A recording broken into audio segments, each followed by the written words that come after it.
Hello, everyone, and welcome back to a revamped center ice. Um, Not sure if what's going on here, but What's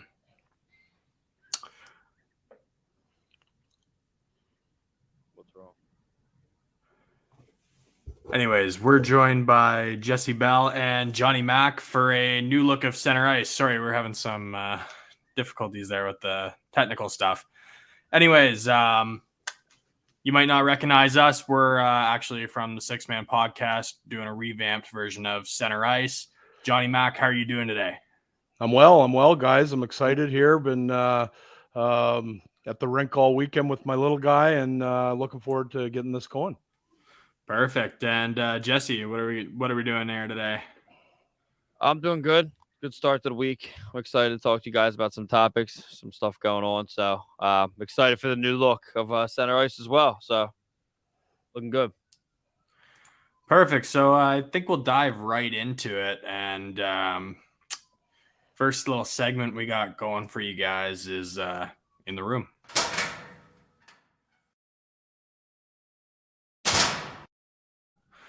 So this week's in the room topic is going to be on the boycotting of Pride jerseys around the league. Jonny Mac's done some pretty intense research into it. He's kind of got a little bit more of an inside scoop than we do, but we'll be throwing around some opinions and see where it goes from there. So Jonny Mac, if you want to give us a little intro into this.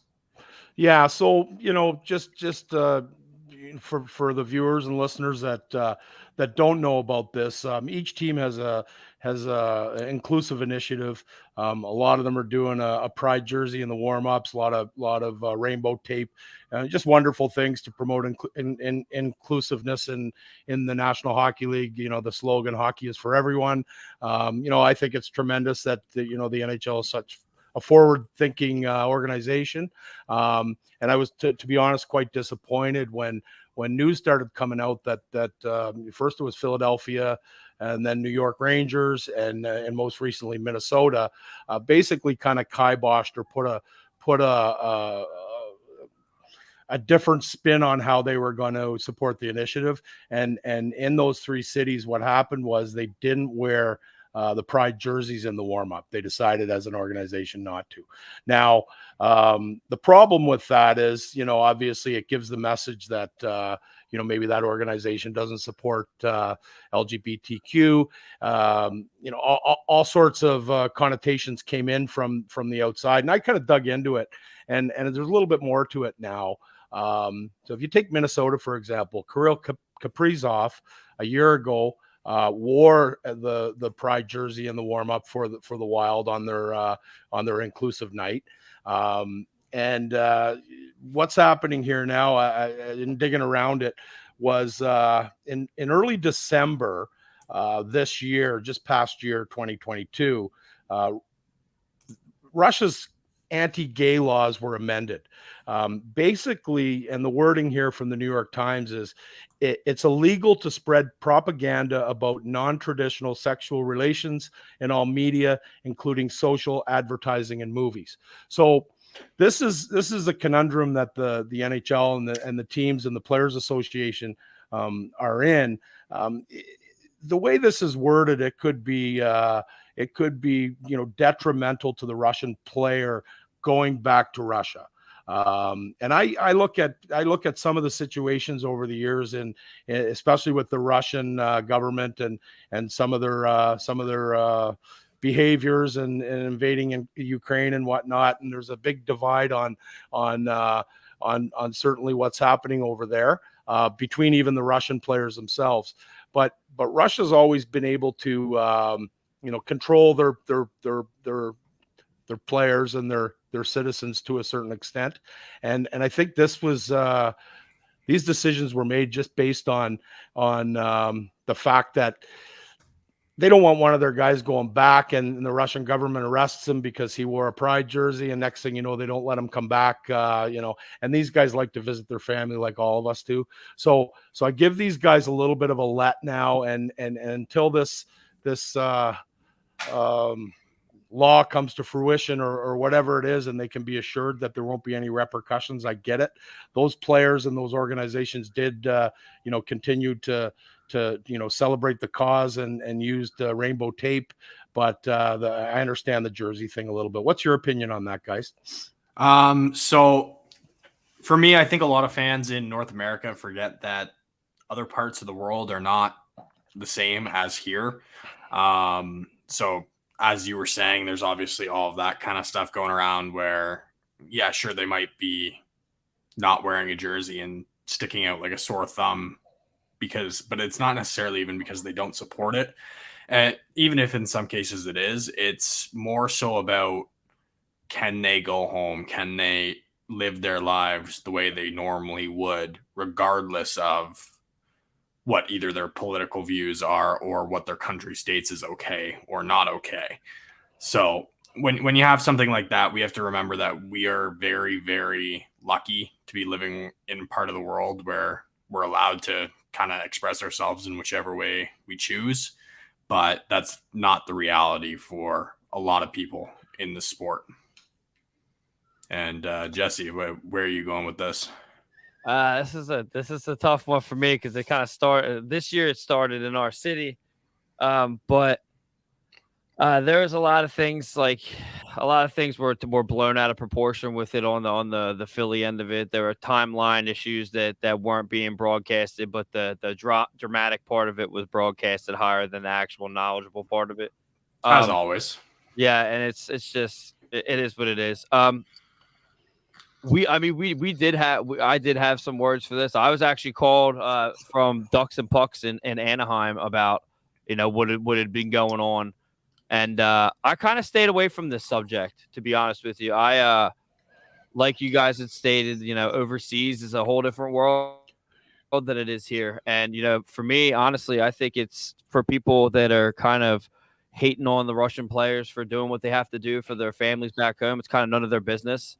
So, if someone's Russian Orthodox and they want to do something like that, that's on them. They have their reasons for it. It's a double-edged sword situation. It's a very tough thing to comment on. And to be honest with you, I'm very ignorant in the on that topic, just because it's none of my business. So I don't know if that's the answer everybody was looking for, but it's definitely one that I feel like everybody should be able to do what they want to do, but I feel like people commenting on people's actions shouldn't be, it shouldn't be something that's broadcasted in a negative light. That's kind of where I'll put it. Yeah, well said, for sure. And it really does come down to, guys hockey got me sweating already. You got me sweating.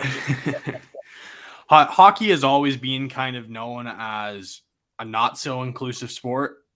So it is really, really good that the NHL is going out of their way, and teams and organizations are going out of their way to try and make hockey for everyone, because even up until recently, and still probably going on in at least parts of where hockey's big in Canada, is people aren't getting a fair shot at it. And yeah, sure, part of that is financial, but a lot of it is just hockey isn't for everyone. It hasn't been for everyone, but it should be. So it is nice to see the NHL going in a route where they want to put that on the forefront, because it is one of the major issues affecting the game until still. It also didn't make it look good at all that the fly. I guess Provorov did it, but a lot of things that people don't know that aren't in the Philadelphia market.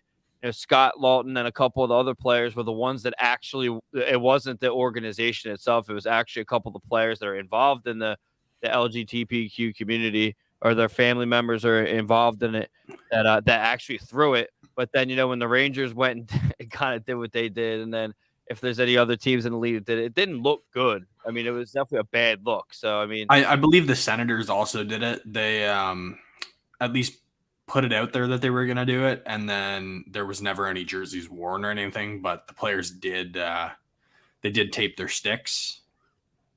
And Scott Leighton, Jesse, absolutely is a huge advocate, and good on him. And just to, for some of our viewers and listeners that the inclusive and the everyone can play, obviously, the LGBTQ, But then we're looking at, you know, minorities and different, you know, people that haven't traditionally a lot of new Canadians are trying the sport of hockey now, and it's fantastic.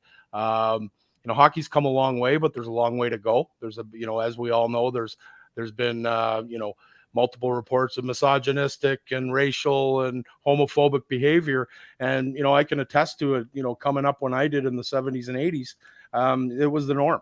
And I think it's come a long way. I know I was coaching junior hockey earlier in the season, and there's words that if you say it, you're punished, right? And those are words that I heard, you know, daily and you know, on the ice over my career back when I played, and it's just a no anymore. And I think it's fantastic. And, you know, I applaud. I think Brian Burke has a lot to do with this. His son who passed away kind of honored him, and he did a lot of groundbreaking things for all kinds of initiatives. And you say what you want about Berkey, he's polarizing, but you know what, I think for the most part he likes to steer people in the right direction and thinking positively and progressively. And there are a lot of really good. I talk about it still being an issue right down to the roots. I mean, you hear about the Hockey Canada scandals and all of that, but there are still a lot of really good people in hockey, and there are a lot of people advocating it to go the right way.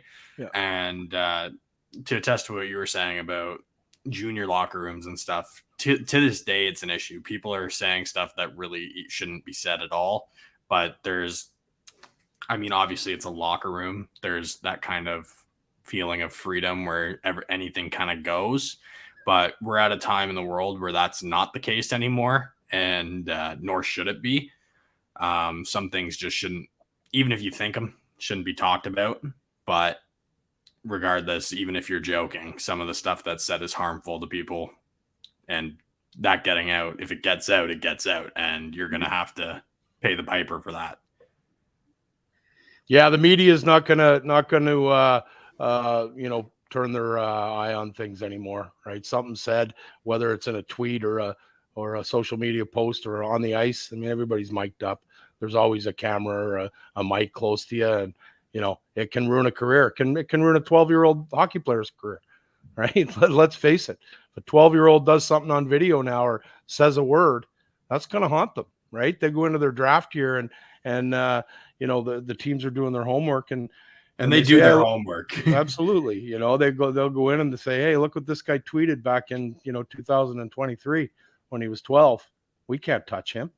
Right. That's the way it is. And I'm happy. I have a, you know, as you guys know, I have a son coming up through the ranks now, and it's comforting to me to know that he's not going to be able to, you know, maybe see some of the things and hear some of the things that I heard coming up. And, you know, I'm grateful for that. Yeah, 100%. And it's progress. That's what we have to chop it up to. It's progress. It's not going to change overnight. It's not going to become obsolete overnight. But no. Over the next 10 to 20 years, I think we will definitely see a lot less of it, and even less of it in the higher levels. We still hear about it in the NHL from time to time. Stuff comes out and a guy says something, whether it's a European guy who doesn't really understand the social norms of being in North America, and I wouldn't even say the social norms necessarily, but the media norms. But that's a major issue for guys coming over too, because a lot of people don't have the same values that we do in North America, and guys are coming from overseas too. So it's an issue here locally in Canada and the United States, but it's hard for guys to adjust to being in the spotlight for one, and have the totally different values. Well, and a different culture too. I mean, you know, when you really think about it, these guys, a lot of them are coming over here and they can't speak a lick of English, and they're being thrown into a room. And, you know, I've heard stories of, you know, the local guys teaching them bad words just as their first 4 or 5 words that they learned in English. Right. And, you know, inappropriate words. So it's tough. I think you're going to see a trend this year at the draft, and it started last year, where, and unfortunately, because these young men, in my opinion, if they're good enough to play, they should get the opportunity. But I think you're going to see people steering away from maybe the marginal Russian player just based on the unknowns, right? How are we going to get that guy over here? You know, a lot of times right now with the war going on, they're locking the KHL's locking their players up, and they're basically, you know, saying, no, you can't go. I know you're a first round pick, but you have a 5-year contract with us that you signed when you were 15, and you're not going anywhere till that's done. So there's a lot of bullying and you know, controlling of the players. So I think, you know, unless you're a high first round pick, I don't think you're going to see as many Russians taken this year in the draft as you have in previous drafts, just based on the unknowns. So that happened to the Flyers this year. Yeah, Ivan Fedotov was ready to come over, and they arrested him. They went to the practice facility and put him in the back of the van and said some things, and it definitely, that was the beginning. I think it was Kaprizov. He was trying to get out, and you know, he got caught up in some weird thing that ended up dissolving. And definitely, I agree with you. You're probably going to see a lot of steering away from that, just because, you know, no one knows what's going to happen. Yeah, oh, absolutely. And great topic. You know, this is I think it's important that we talk about things like this, and you know, keep the conversation going, right? You know, if we're talking about it, maybe the, you know, people that are listening to us are going to talk about it, and that makes it progressive all the way around. Yeah, absolutely. And in saying that, I think we've said enough. We've kind of covered all of our bases with this one. So we'll kind of move on. We've got a few talking points here, one from each division at least, and I'm sure stuff's going to stem from that anyways, but we'll start out west with Edmonton. Can Edmonton compete with the best? Start with you, Jesse. No. Yeah, you want me? You want my opinion? Okay. Yeah, Jai, you can go ahead. You can go ahead. I'll go off of you. All right. You know what? Short answer, I don't think so. I think they, at the end of the day, these guys are very skilled. I mean, two of the top 3 or 4 players in the world. I know Clem and I were texting during the game, and I'll kind of let you kind of feed off that. Some of the things that were happening in that hockey game, you know, sort of behind the scenes, you know, behind the surface. And if you're digging deep, I think they're going to be easily coached against. Yeah, and I'll let Jesse get in there. He's got a pretty hard stance on this one, as you heard him say no. So where are your thoughts with that, Jesse? Why can't they? So if they get in, and like I'm looking at it now, they're 80. They're on the outside looking in at 80 points. And Seattle's got 81. They could get in, but at the same time, they have the same issues. A lot of the teams in the NHL that are having problems are like the same issue. I mean, Stuart Skinner is not the one. He's just not. He's not the. He was good when they first brought him in, and then, you know, now they're relying on him because Campbell can't be relied on. It's just they rely on McDavid and Draisaitl way too much.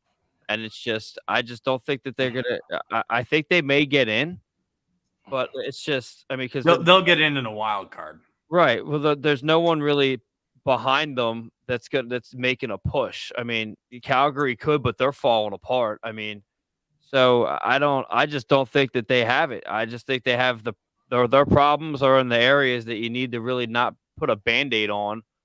And they've kind of done that with getting Campbell and an almost unproven Stuart Skinner. I agree. And to be honest, they got way too much credit than they deserved for making the conference final last season.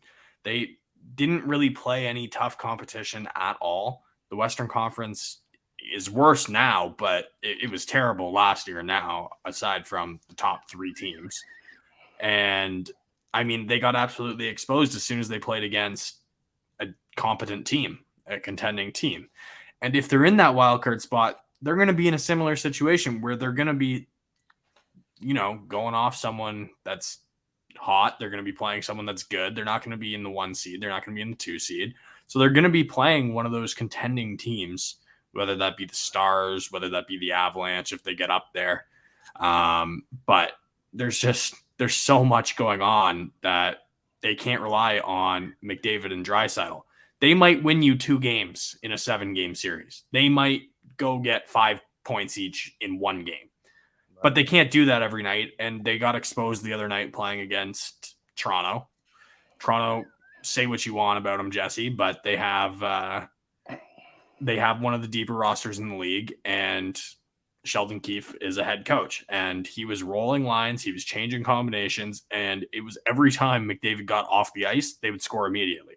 So not only were they containing McDavid, they were running over them as soon as they got on to their third or fourth line or even second line.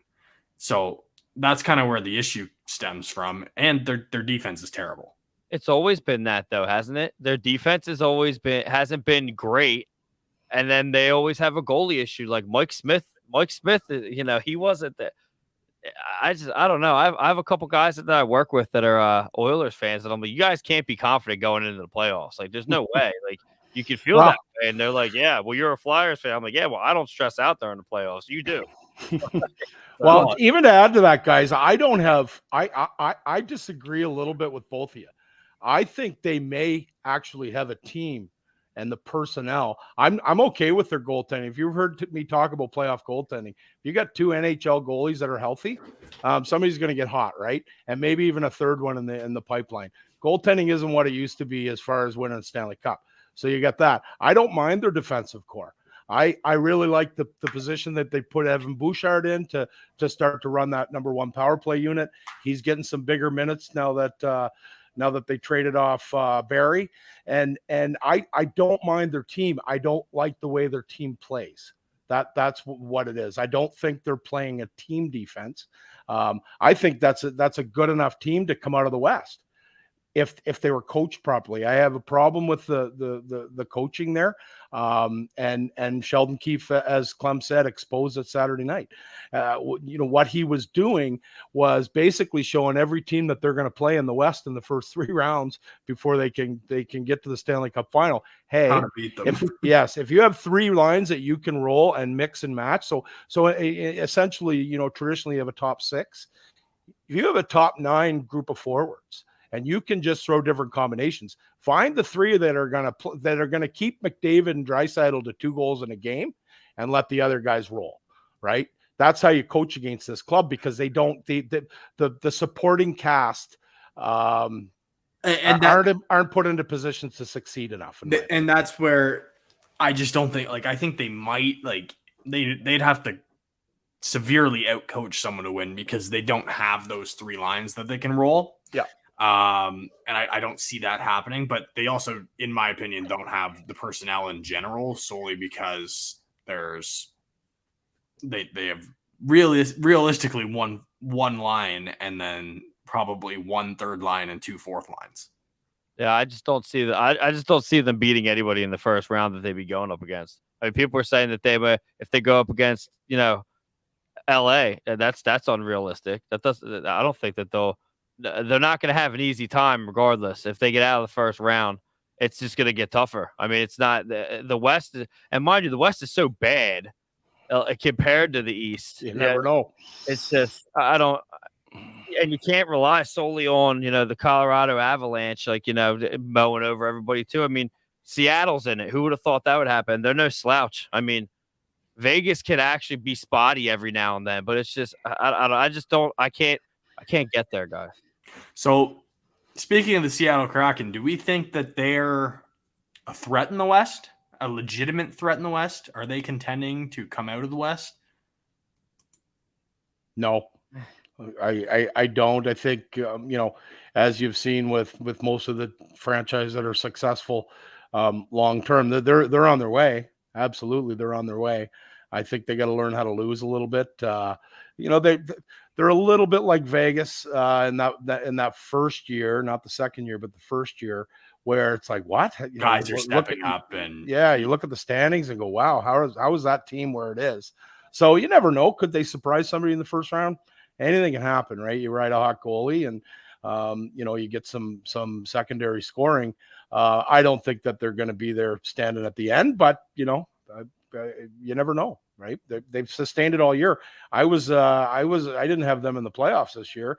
And, even at the end of November, I was looking at it and say, yeah, you know what, they're going to fade off, right? They had a good start, but they keep going. They play the game the right way. He's a good coach. Hackstall, I don't think he was the right coach in Philly at the time, but I think he's a real good coach, and he's obviously got a group of because there's not a lot of names on that, right? You look at that team on paper, they should be, down in the bottom with some of the struggling teams, not where they are. So give him some credit for that, and give Ronnie Francis a lot of credit for kind of finding that right group, because every general manager in the world is trying to put a group together that gives us team a chance to win every night.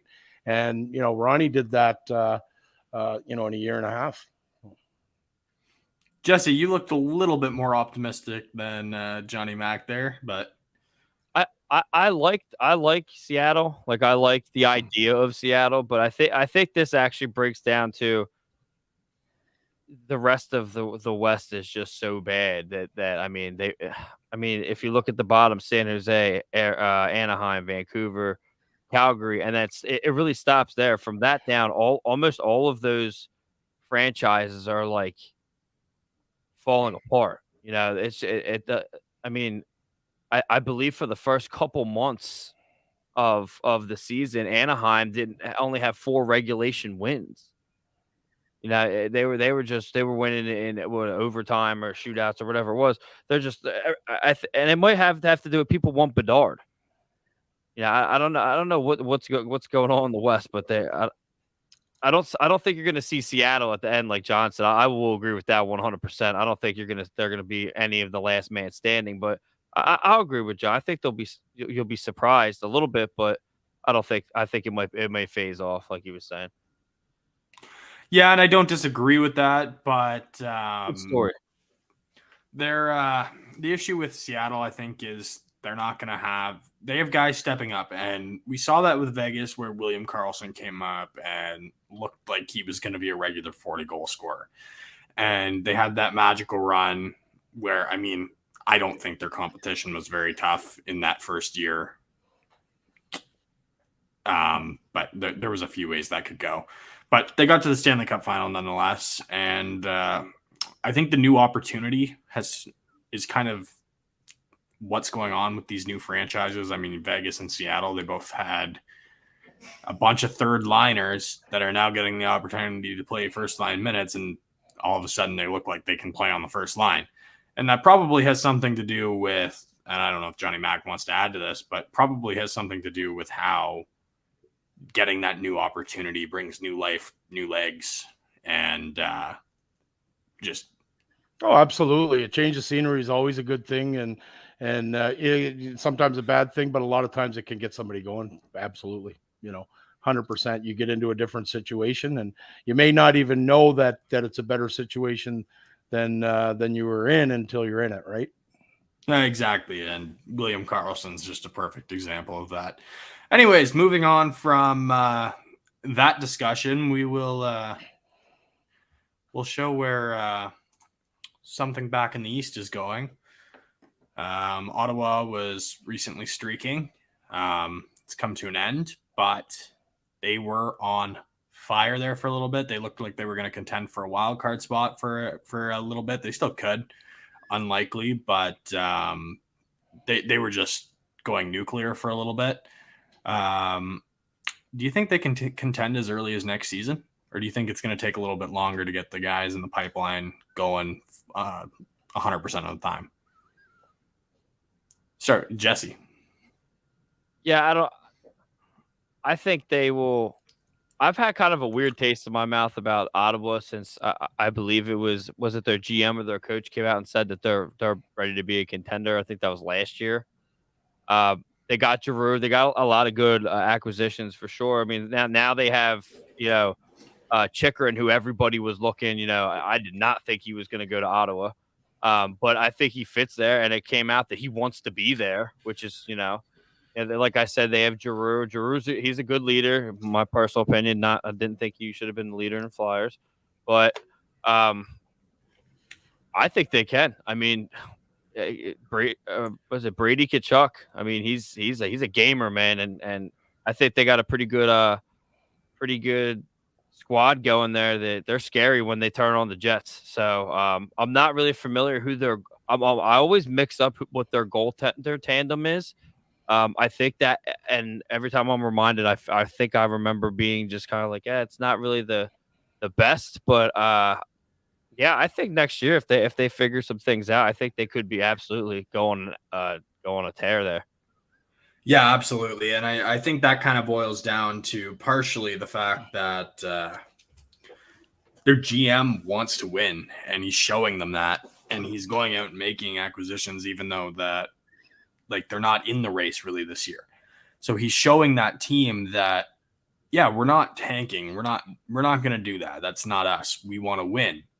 And that's got to help the culture in the room. And I'm sure Jonny Mac will comment on that a little bit, but they're looking good. And I don't think they're going to contend necessarily next year, but they're going to be scary in the next couple of years.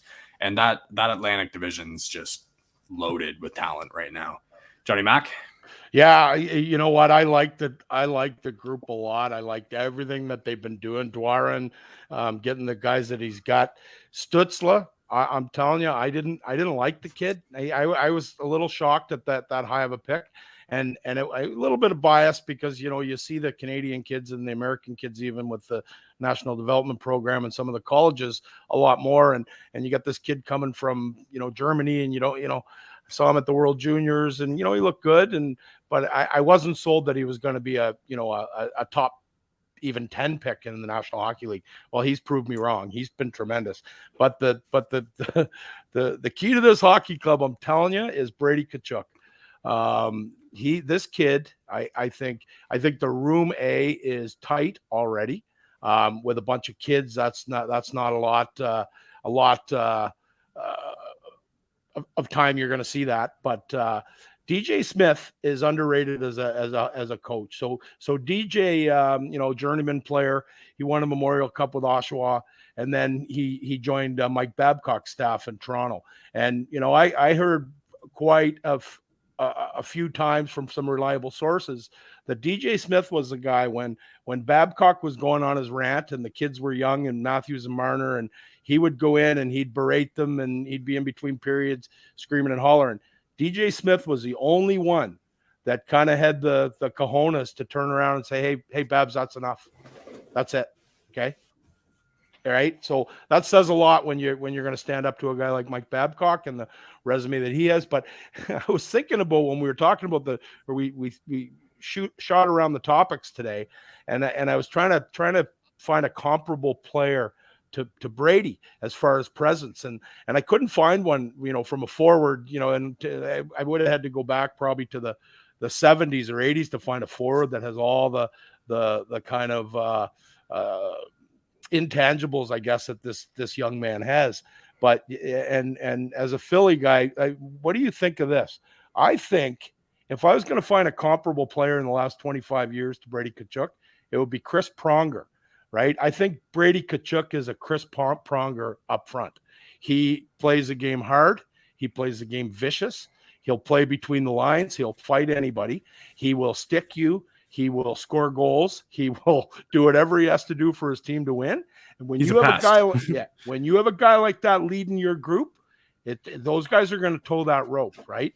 And when some of these indiscretions happen against this team, you're going to see non-traditional guys standing up because Brady is basically leading them down that road. And that's how you win titles. It's a team first mentality. And I think he's just a consummate leader. I mean, his brother's got a way better upside and almost maybe more of a mean streak. Matthew's going to score more points than Brady. And I think he might, he'll get suspended more than Brady, but you don't want to go and play Brady in a 7-game series. You don't want to play against that guy every night for 2 weeks. That's not going to be fun. You're going to feel that. Fair to say that they both Brady and Matthew have potential to go down as top 5 American-born players of all time. I'd say maybe one of them, Brady. and I don't know who at this point. Right? It depends on cups. It's going to come down. Somebody said today, I was watching a TSN program today, and they asked about, is Matthews already going down as the number, this is his 8th year at 30 goals, and the only one, maybe Joe Mullen had 9 or something like that. No, LaFontaine had 9, 30 goal seasons in a row. And, I'm, as you guys know, I'm a huge Matthews fan, love him. But my answer would be no. It's not even close. You got to get a cup or two, right? Pat Kane right now, to me, is the GOAT of U.S. born players. And before him, it was Modano, and Modano got 2 cups. He got one in Dallas and he got one in Detroit. So, yeah, absolutely. On paper, some of the stats that the 34 is putting up, he's going to be in the conversation, but you got to win. You just got to win. You got to lead your team to win. That's what it's all about. Yeah, I don't disagree. I think there's definitely potential there for I think it's possible that the 4 best American-born players are all in the league right now, but we won't know until their careers are over with. But I think that more speaks to the U.S. development program and just overall development in the United States across the board, because it's the parity between Canada and the U.S. is clearer than it ever has been before. And that's a good point. USA Hockey, I'm telling you, they're doing it right. They identify these kids. I was part of some of the development program out in the Rocky Mountain District back for USA Hockey in, I don't know, mid 2000s, and I did a couple of camps where what they basically do is they bring in, it's an identification camp, and these kids are 10, 11 years old, right? And they're bringing them in from all over the Southwest, California, Colorado. They all came into Phoenix for a weekend, and basically they're on the radars at 12 years old. They're saying, okay, and then now USA Hockey is keeping tabs on that elite group and seeing where they're playing and monitoring them, inviting them to camps in the summer. And the U17, the U18 teams that they put together every year and play out of Michigan, I mean, that's the best of the best, right? And then those kids are playing. That's why they have had so much success at the World Junior is because these kids are playing together for 2 years. And right? it's actually a foreign concept that they've adapted. I believe it's Finland. Is it not? Well, a lot of places over there have put the development model, and here's the difference between Finland, Sweden, and Canada, US until now. And the difference is, I remember being over there, and they would play 1 game for every 5 practices when they're little, right? So they're 8, 9 years old, 1 game, 5 practices. And then what happens is they play in their own rink. So it's almost like a house league until they're about 12 years old. Then they identify the top players, and those kids now start to play games, in a regular. So what was happening here, and kids were burning out, is you had 8-year-olds, 7-year-olds, 6-year-olds in the old traveling, MPHL, playing triple, playing 90 games a year, right? And 35, 40 practices, right? The kids aren't developing. It's getting to a point where they don't want to play anymore because they're burned out. Whereas the Swedish kids have played like 8 games a year until they're 11 years old. And then when they're 12, all of a sudden they make this team, and their skill set is just so much better. Right. And the internal competition too. Yeah. It's not like Canada where there's a million teams you go try out for, and you have people traveling for AAA just to get on a team. Over there, there's less teams to choose from. So you're fighting with everyone you're skating with just to get on one team. There's not an option to go play elsewhere. And obviously smaller population centers and stuff kind of forces that issue a little bit, but it really worked out for them. I mean, they looked in the World Juniors, they were dominant for years. Mm-hmm. And even though Canada was still always in the top 3, and same with the United States and Russia, they were all up there. Those teams with smaller population centers and stuff and smaller hockey markets were competing. And they had some, I mean, if you go back, there's some very fantastic NHL players from even dating back to the 50s and 60s. Absolutely. From over there. Well, and I mean, the other thing that the difference from a youth model in North America to Europe is it's far less political over there. It's far less clicky, right? They're not because they're not picking kids at 8 years old to be on these elite teams. And then, the kid that gets left in the dust probably could have been the best hockey player out of them all, but he gets discouraged because he's cut from a team when he's 7. That's what's happening here. And then they never play. Right. And they're done. Over there, they let these kids grow up and enjoy it. And they know they get their game Saturday morning and then they practice, blah, blah, blah. And there's not this big, and a lot of times, let's face it, right? It's the parent that wants a kid playing AAA over here, right? It's a status symbol for them to go into the office. Say, oh, my son made AAA. And sometimes, and it's still happening. It's happened, since the beginning of minor hockey. If daddy has a little bit of dough and he's going to sponsor the team, little Stevie's going to make the team. And next thing you know, and that's not some just kid happening. isn't. Yeah. That's not just happening for kids either. That's happening in junior. Yeah. That's happening all the way up the ranks. 100%. Playing the OJHL right now, you're paying several $1,000s. Yeah. Which is absolutely absurd because they're filling rinks. Yeah. You shouldn't be paying $7-8 to play junior A hockey. Absolutely not. That's not how it ever used to be, and it's trending in the wrong direction.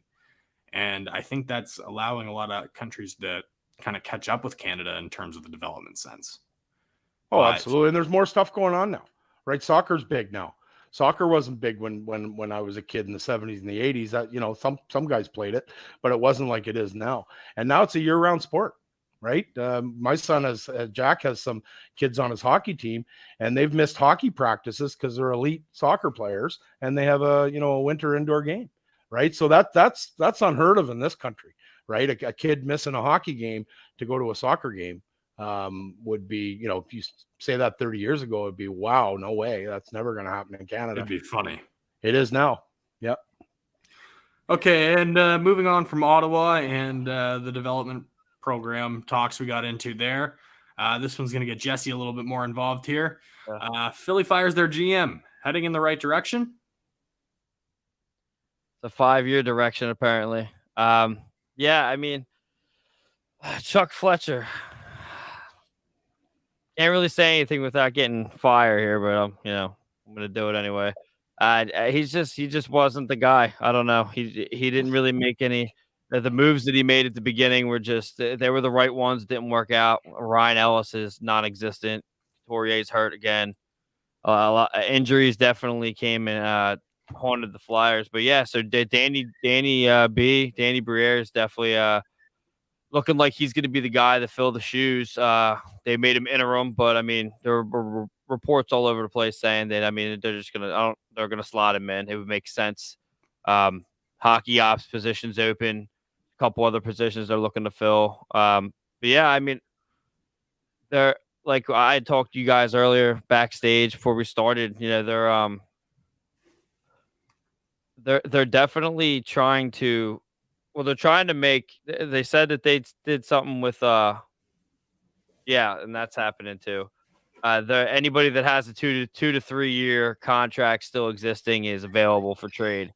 And the report was that Carter Hart actually said that he wanted to be traded, and then they're like, okay, well now you're available.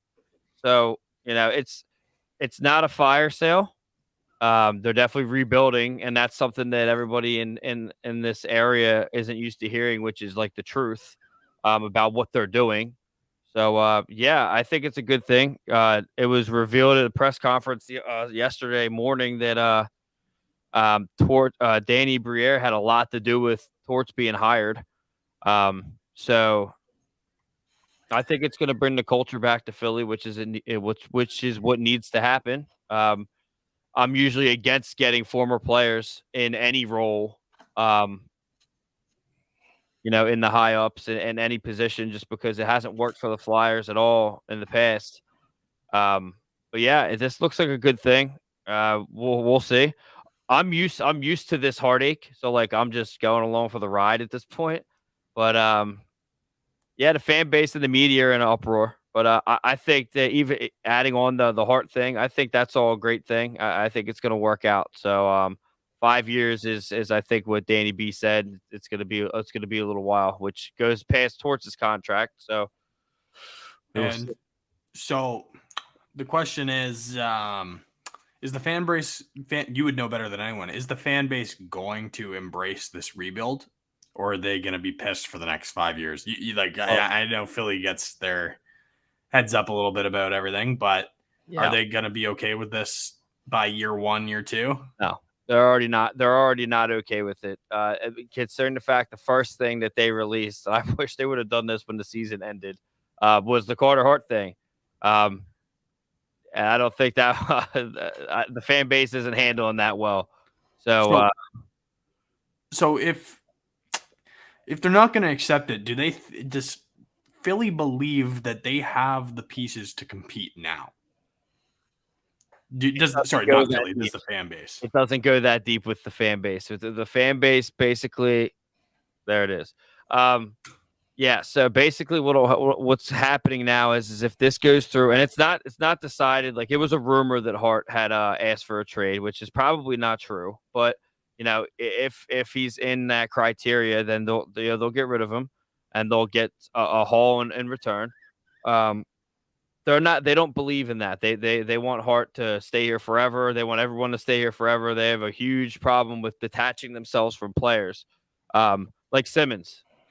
Everybody wants Simmons to come back. I would, if the right price, obviously, yeah, bring him back. But at the same time, that's not going to do. He's been on waivers twice this year. You guys could have had him for free. Exactly. I know.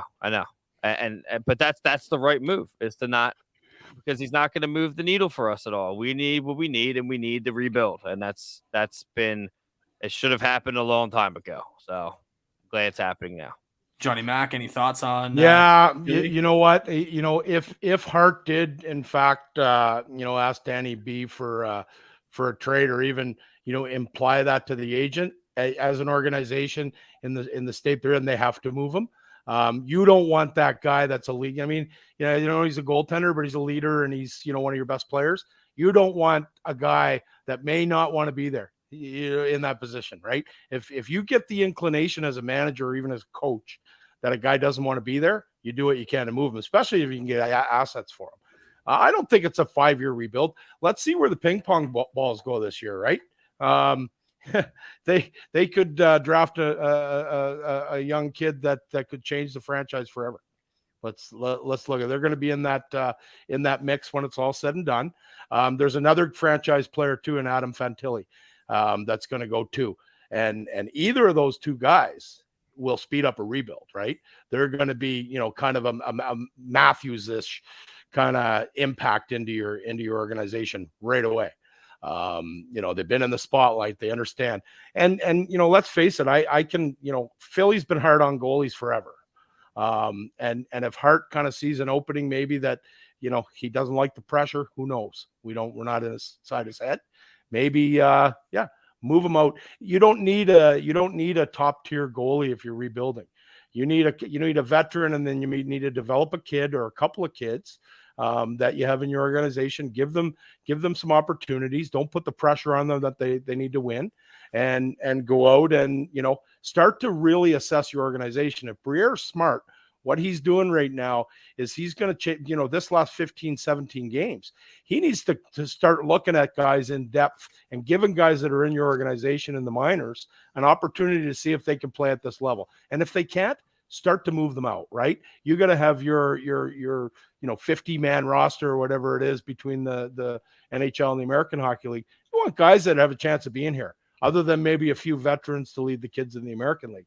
If you got guys in your organization, and a lot of guys don't want to let them go because it shows up the scouts, right? I draft this kid, in the 4th round 3 years ago, and he's a 4th line, 5th line guy in the American Hockey League.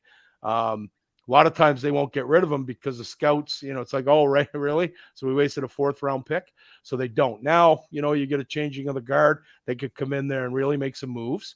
There's a lot of draft capital out there. There's a lot of, and Hart will bring back a healthy return for sure. I don't think, to speak on what Wade was saying, I don't think he's getting a first from Anaheim, which is going to be high, and Gibson. But I don't see that happening. They don't need Gibson. You don't want Gibson. Well, yeah, you don't want Gibson to begin with because you're not contending right now. And to be honest with you, I don't think Gibson wants to go to Philly. He said he doesn't want to go to Toronto. He's not going to want to go to another place with high pressure. And that's just kind of how it is.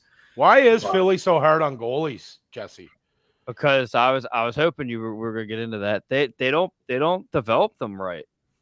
When Hart came in, the same thing happened to what was it? Anthony Stolarz. Same thing happened to Alex Lyon. They bring them in to save the day when they think they're ready for a playoff run. And these guys, it's their first year down in the minors, and they bring them up, and then they hit the pressure, and then maybe they hit the ground running like Hart did. Hart was an interesting situation though. We had a goalie carousel going on there. We had probably like 13 goalies start cycling through there, and Hart's record down in the AHL was better than all of theirs, which that's fine, but they brought him in to save the day, and he caught fire, and then he halfway caught fire, and then his confidence fell when COVID happened. He was too young. He can't be by himself and alone. He said that came out, and they've done that to numerous goalies, and they just don't develop. They don't let the goalies sit down there for the amount of time that a goalie needs to simmer in the AHL. And they've done it to multiple goalies. So it's the developmental program, not it being bad. It's just they don't let them develop. And they do it to a lot of players. Like the other night, if you guys watched Listen Flyers Alley, which I'm sure you didn't, they brought these two kids up. That was their first year in the AHL. I don't think they were there all season, and they brought them up to fill the seats to sell tickets. And that's not what that doesn't help anyone. There's two guys down there that's a defenseman and a forward that have been ready to come up, and they didn't bring them up. Now that just shows that at that time Chuck Fletcher was still around, and it is what it is. We're gonna blame it on him because he's not in the room, but it's just they're not doing the right things, and their mind was in the wrong area at that point in time. And hopefully, with this heading in the right direction, hopefully that's something that they do, because they have some serious things in the pipeline. Yeah, for sure. And I mean, I think it's you guys were talking about the United States developmental team. They have about 4 picks from that right off the top of my head. So yep. And that's kind of where things are going now. I mean, people forget it wasn't that long ago that Philly team was making the conference final and giving some people some real scares. And I think there was probably some management issues in terms of how to keep that going. Obviously, all good things come to an end, but I don't think they got as much out of that core as they could have, right, in terms of length. And then it all kind of fell apart. And now they're trying to, like you said, it's not a fire sale, but part of the reason Fletcher's out is he couldn't make some of those moves at the deadline that they probably wanted to. He couldn't move out JVR. That was a huge issue. And actually, I feel like, and I don't want to stay on it for too much longer because, time, but they got rid of him at the wrong time. They should have got rid. If they were going to let him go before the trade deadline and let Briere and Torts do what they got to do. Because I'll put money on the fact that they probably could have moved JVR, and that there's a lot of conversation that's being blown out of proportion. Why didn't Chuck make phone calls? Chuck didn't make phone calls. He said he didn't make phone calls. He didn't hear from anyone until 1:30. The deadline was at 3:00. Come on. Yeah, I mean, that is what it is, and I think Jesse's going to plug some sponsors here. So put me on the spot. So Center Ice is brought to you by Sterling Pig Brewery out of Media, Pennsylvania. Go to www.sterlingpig.com and check out their operation. We got a lot of breweries on the network. Hangman Brewery out of Claymont, Delaware. Go to www.hangmanbrewing.com. Neshaminy Creek Brewing as well. Go to www.neshaminycreekbrewing.com in Croydon, Pennsylvania. Check out their operation.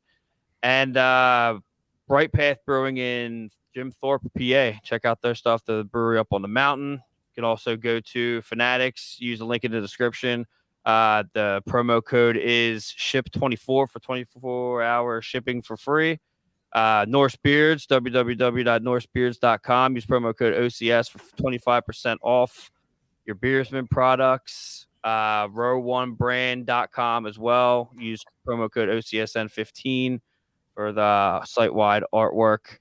And I think that I know Righteous Felon, www.righteousfelon.com for 15% off your jerky contraband. Yeah, and while we're reading those out, make sure you go check out oldcitysports.com. Lots of other great shows out there. And I mean, we're part of something. There's lots of stuff going on. Jesse's a part of Flyers Alley and Delco Dive. Me and Jonny Mac are a part of the Six Man, which is Toronto Maple Leafs podcast. But go to the website, check out some of the other shows, check out some of the articles. There's lots of great content that if you're enjoying this, you'll probably enjoy that too. Jonny Mac's brackets up there. Watch it now. Good article there, brother.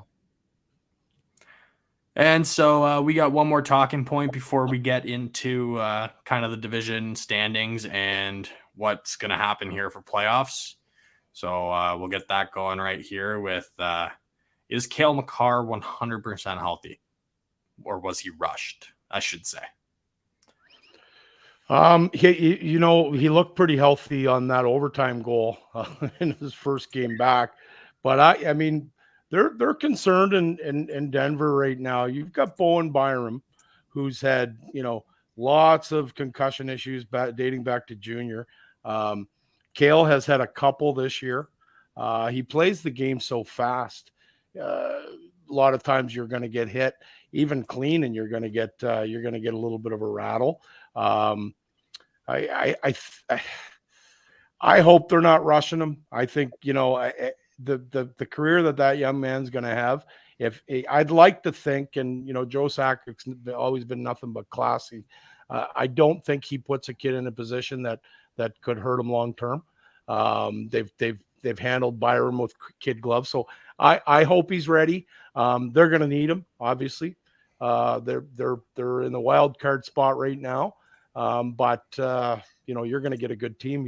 If you stay in that wild card spot, you're going to get Dallas or Vegas in the first round, and that both those will be very, very heavy series.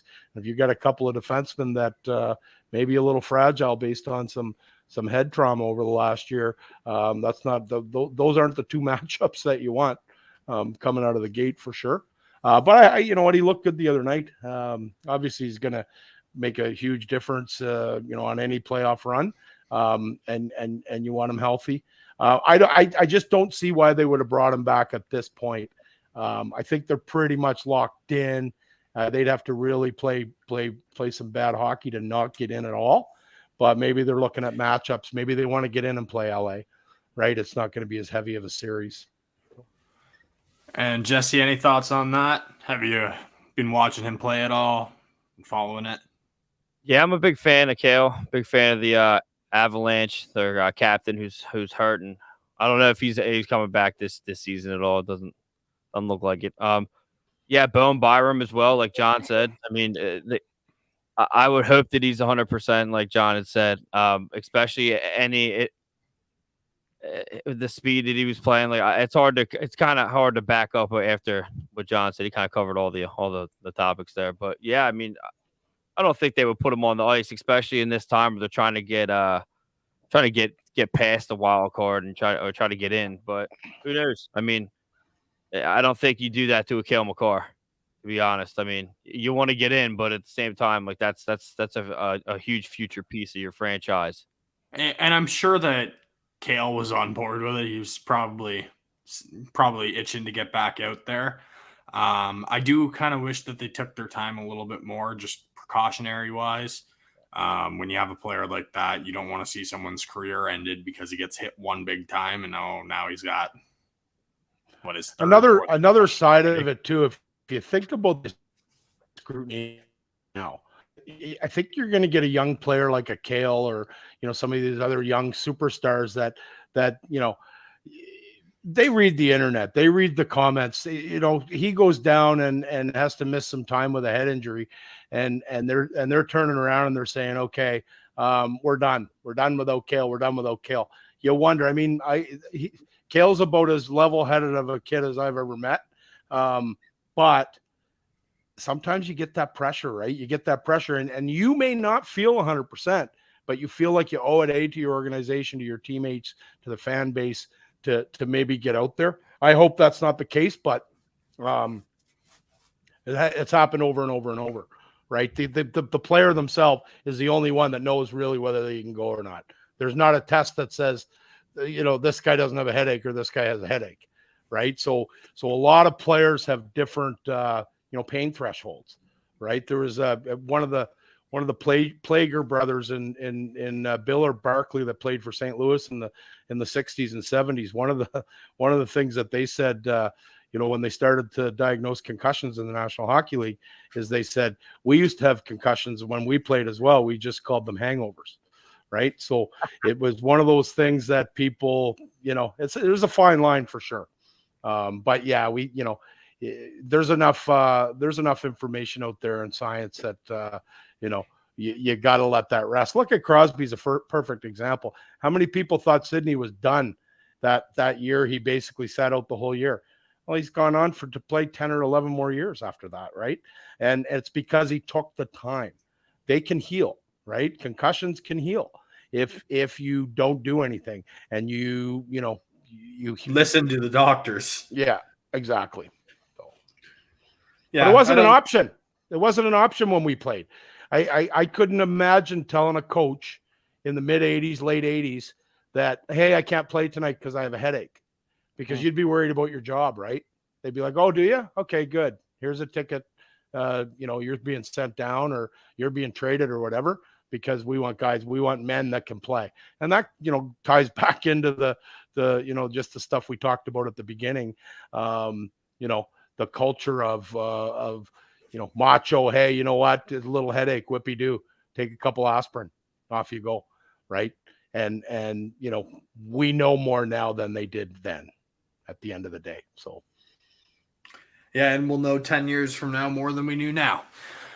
Moving on, I have a quick divisional summary, kind of give you the top teams in each division just to get it quick and over with so we don't spend too much time grazing over everything. And then we'll get into the way too early playoff predictions. And welcome to Break It Down, where we break down the 4 NHL divisions in less than 60 seconds. In the Atlantic, the 3 playoff spots are pretty well set in stone. No one's going to catch Boston, and Toronto and Tampa are battling over home ice. Meanwhile, Florida has been an absolute dumpster fire. Don't let the standings fool you, however. This division has been an absolute bloodbath. Another tough division, as the East is completely loaded this year. Carolina and New Jersey are tied, but Carolina has the slight edge with 1 game at hand. The Rangers made an absolute huge splash at the trade deadline and sit 6 points above the Pens for that last spot. Things are looking a little tighter out west, as Colorado is currently sitting just 1 point behind the Winnipeg Jets for that 3rd and final playoff spot. But with 3 games at hand and one of the easier schedules left to close out the year, things could get interesting out there. The Pacific is starting to take shape, however, as Vegas and LA hold the top 2 spots. Edmonton sits just 1 point behind Seattle, however the Kraken have 1 game at hand. The Flames could make a push as they have the easiest schedule to close out the regular season. And so that's a quick summary of what's been going on over the past little bit. Not a whole lot of movement in terms of who's where. Jesse loves that. Jesse finds that so funny. I like it. I'm in. But yeah, to say the least, it's everything's starting to kind of boil down to where games maybe don't mean as much in some divisions. Tampa went on a complete slide there for a little while, still kind of on it. And guys want to fire John Cooper and everything, but they're still in the same position they were 2 weeks ago. And so there's some stuff there, but it doesn't matter because it's at that time of the year where some people probably wish that the NHL season was only 60 games. But in saying that, I'm sure Jesse is probably right there with me. Absolutely. So do you guys see any major moves in terms of standings coming up? Do you think anyone's going to maybe make a little bit of a Cinderella run to get into the playoffs, get into a wild card? I can see Calgary getting hot. They have the easiest strength of schedule, and it doesn't mean much in the NHL because you're only going to win 60% of games against a team that's not even on par with you, and Calgary has not been the best team in the league. No. So in terms of that, maybe their schedule is a little front loaded. Maybe they'll get hot here. I mean, you look at the Atlantic, there's a couple teams that in any other division would be heating up and potentially getting in, but they might not even get into the wild card spot because the Eastern Conference is just so strong right now. Anyone else, Jonny Mac? Yeah, I mean, I think pretty much everybody's locked in. I would have liked to have seen Ottawa make a run. I thought that was would have been a cool story, and even Buffalo. They were rolling for a little while as well. In the Metro, I mean, you're too wild. Who do we have in the wild card? I know Pittsburgh and the Islanders. Islanders. Okay. So yeah, I see them kind of hanging on. I like both those groups. Is that playoff matchups today? Yeah. Love it.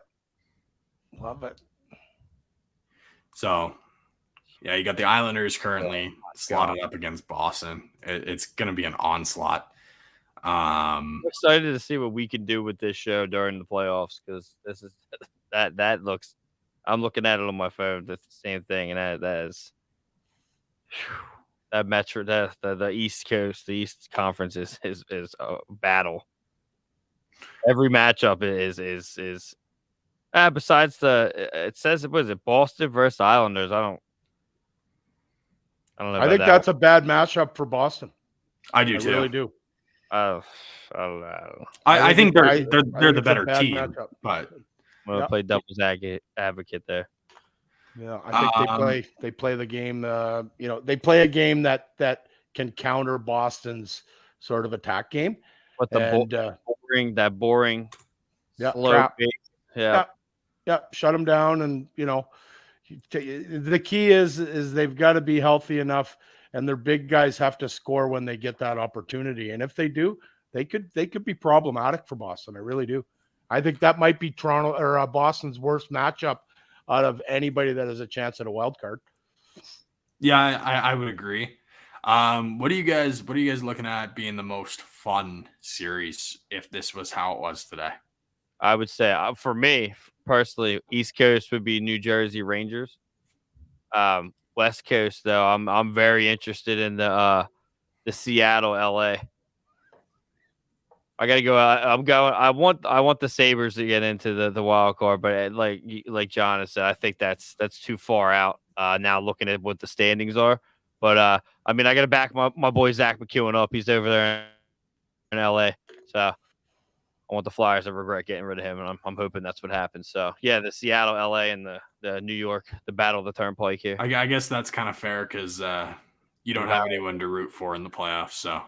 The Subway, what was it? The Subway series, I think they're calling it. The New York and the New Jersey matchup. Yeah, I don't have anyone. I never have anyone in playoffs. Give me.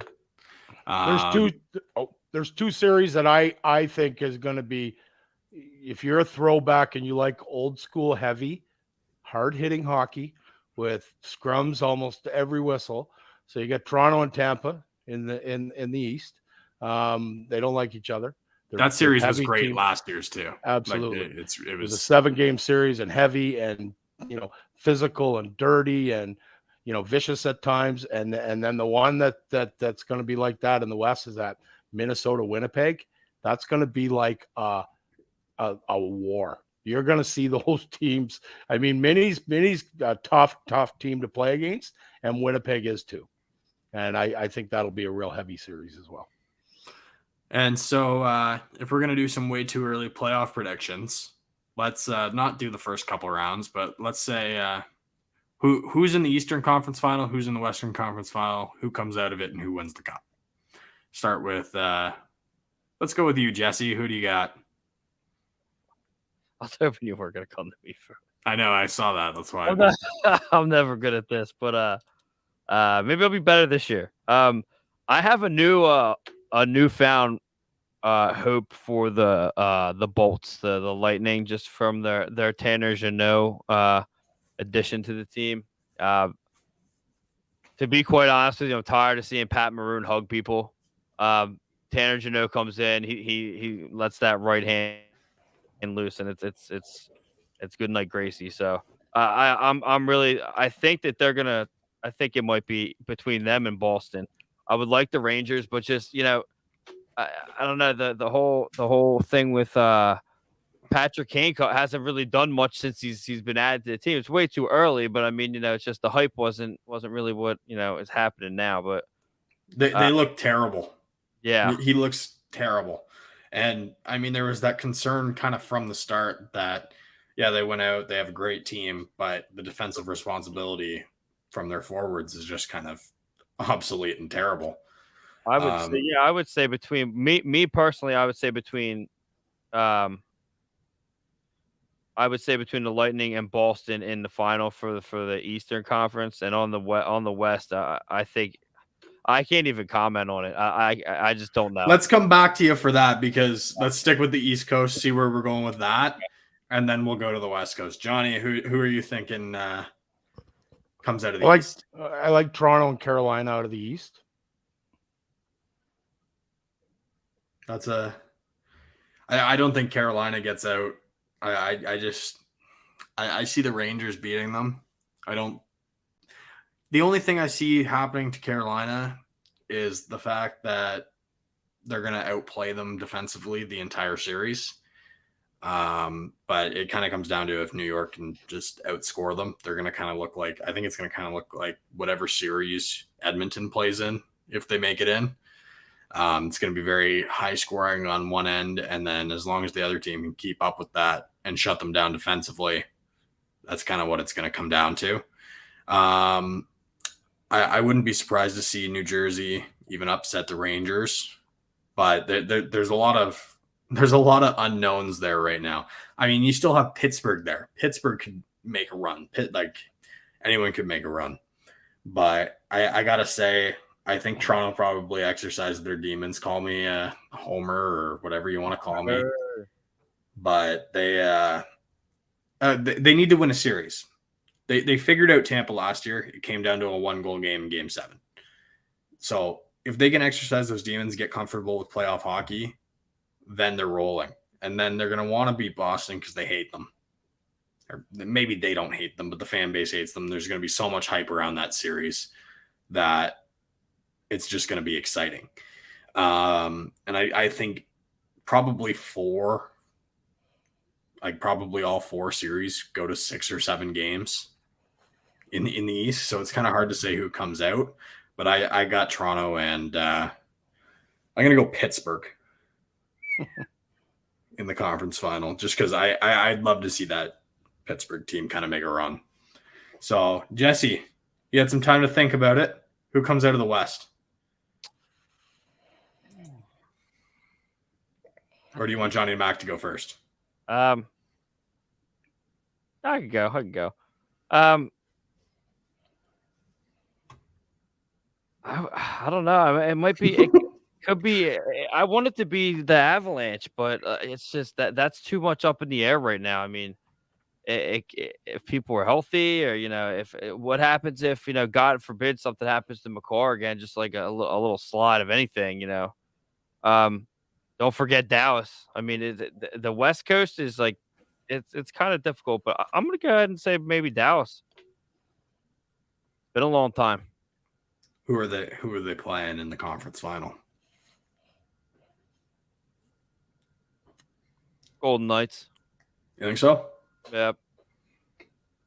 Because if they start mowing people, they could really start mowing people. But they also have a goalie issue right now. They have Jonathan Quick. I mean, their guys hurt. So yeah, I'll go with that. Jonny Mac. Well, if I just kind of run down it, I like the Dallas club. I think they're a good hockey club, well coached. We talked about Edmonton earlier. I don't think if this is a matchup, they don't come out.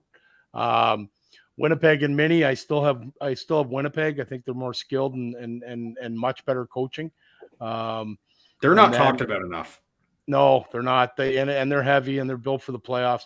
I think honestly, I'd lean towards Winnipeg and Los Angeles. I think Los Angeles is a real well put together team, again well coached.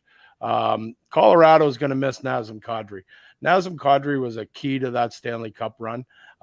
He provided offense. He played good shutdown defense. He was real good in the faceoff circle. He was the type of guy that, that's very, very tough to replace. And they're fragile. Landy, their leader, hasn't played all year. I think Vegas, won't be enough of a test, but I think LA will come in and beat Colorado. And I got LA and Winnipeg. I'm going to somewhat match you there, going with I have Winnipeg coming out for sure. At least making it to the conference final anyways. I really don't know where this whole Pacific 2-3 seed series is going to go. I honestly could see Seattle upsetting them. I don't think so. I don't think they're ready for it, but they're kind of, I think they're built in a way that could easily kind of run over LA if LA has some coaching troubles or anything. So I do think LA probably comes out of that. But I still don't see anyone beating Colorado out of those 4 teams there. So I think it's going to be the Jets in Colorado, and I think the Jets are going to end up in the Stanley Cup final. Okay. You don't have to like it, but I'm not as linked in and dialed in over there as I should be. I will be now, but we'll see. I like who's in it today in that picture. Who's in the picture now. I like all the teams that are in there because you can really say no one really knows what's going to happen here. And it's hockey. That's the best part about it. It's not the NBA where as Ryan Whitney would say, 2 or 3 teams can win it and fuck the rest of them. We got 12. Yeah. And that's kind of where we're at right now. And saying that, we'll go to our last segment of the evening.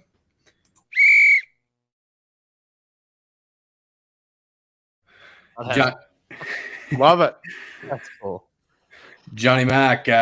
So this is the segment where we're going to we call Jonny Mac the coach, by the way, if you missed that. But he's got some big time stories, and once a week we're gonna treat our listeners that stuck around hearing some of the good stuff that he's gone through, some of the good stuff that he's seen and been around. And I'll let you have the floor, Jonny Mac. Yeah, I wanted to tell a quick story. For our listeners and viewers that watch hockey and maybe some of the European leagues. I spent my last year playing competitively in England. I got traded and kind of bounced around Stevenage and then Basingstoke. And there was a team in the league that came in that year called the Guildford Flames. And they built it was something like 40 million pound facility that the community built in Guildford. And it had a huge library and a pool. And this was 92, 93. So the team had to go, the arena wasn't going to be ready at the beginning of the season. So this team went on I want to say a 17 or 18 game road trip to start the year. And when they were home, they would practice with a tennis ball because none of the glass was up yet. So, there was, some kind of funny stories floating around about these guys playing with a tennis ball, right? A European pro team. So, we heard that the rink was great. When the rink finally got ready, our team, Basingstoke, went in there for the first game. And we had played them a couple times, very competitive, physical. They were a heavy team. We had some guys that didn't mind dropping the mitts. And so we get there, we bus up, we get there, and it's an afternoon game, I think on a Sunday afternoon, and it's packed. I think there was 3,500 people in there screaming and hollering, but you gotta remember that none of these people had seen hockey before. Like that, this was the first arena that ever was in this city, right? That wouldn't be unheard of over here. So, I don't know, they comped a bunch of tickets anyway. The place is absolutely sold out. And we delivered on the ice. It was a great hockey game. It was, I want to say 5-5 after 2. There'd been 3 or 4 fights. Our imports, myself and Adam Thompson and their imports were battling, and it was a real good hockey game. So anyway, we go into the room. The second period ends. We go in the room and get loosened up and have a drink or rehydrate. And we were coming back out for the third period, and all you could hear is the announcer, and he's saying, folks, in a thick British accent, please return to your seats. There's 3 periods in hockey. So basically the whole rink left. They thought it was over because, they're big soccer and rugby. It's 2 halves. So they watched the first period, thought it was fantastic. Watched the second period, thought it was fantastic. Oh, it's a 5-5 tie. Off they went.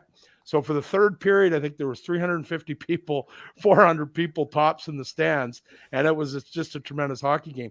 But I guess the moral of the story is, and if you look over there now, and those leagues are big, they've got some real good hockey players. A lot better than I ever was playing in the British leagues, and the fans over there are knowledgeable now. Guildford's still a franchise. Guildford, I think they're still called the Flames. So that would have been, almost 30 years ago that went down. And then you look, fast forward, and they're in the British Elite League. And I'm pretty sure none of those fans are leaving after the second period. But there's lots of little nuances when you leave and you go over. And I, it was thrilling for me to kind of be part of maybe the first wave of Canadians and different countries that went in there as imports. We didn't make any money. We were lucky to get paid. The owner would come down with an envelope full of cash after practice on Friday and give the guys whatever we made and maybe a win bonus. A lot of it was heavy loaded on winning, right? Because if they'd win, they'd bring in bigger crowds. If you were contending, everybody likes a winner, of course.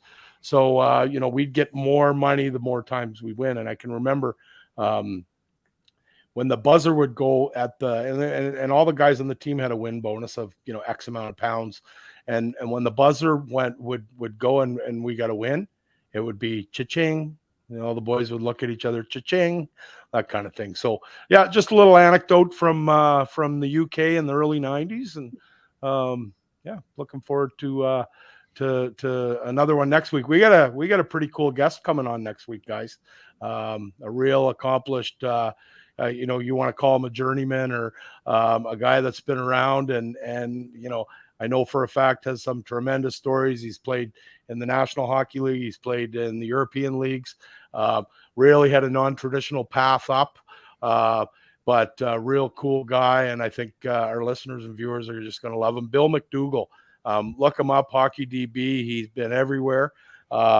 One thing, and I've talked to several people about Bill that Bill played with. We actually had some people in common. He's a few years older than me, but I've asked some people about Bill, and the one thing that keeps coming back, tremendous teammate, wonderful teammate. Do anything for you. So I'm excited to have Billy on the program next Monday night, and I think we're gonna have a lot of fun with him. I agree, and hope you guys enjoyed that story time with Coach. There will be more to come every week with that. Hope you enjoyed the first kind of new look episode of Center Ice, even though it is technically episode 12. Once again, go check out oldcitysports.com for lots of fantastic podcasts like this one. There's lots of great articles out there and tons of content overall. Also, go subscribe to our YouTube and our socials up there on the top of the screen. Anyways, we'll call it quits for tonight, gentlemen, and thanks for joining us.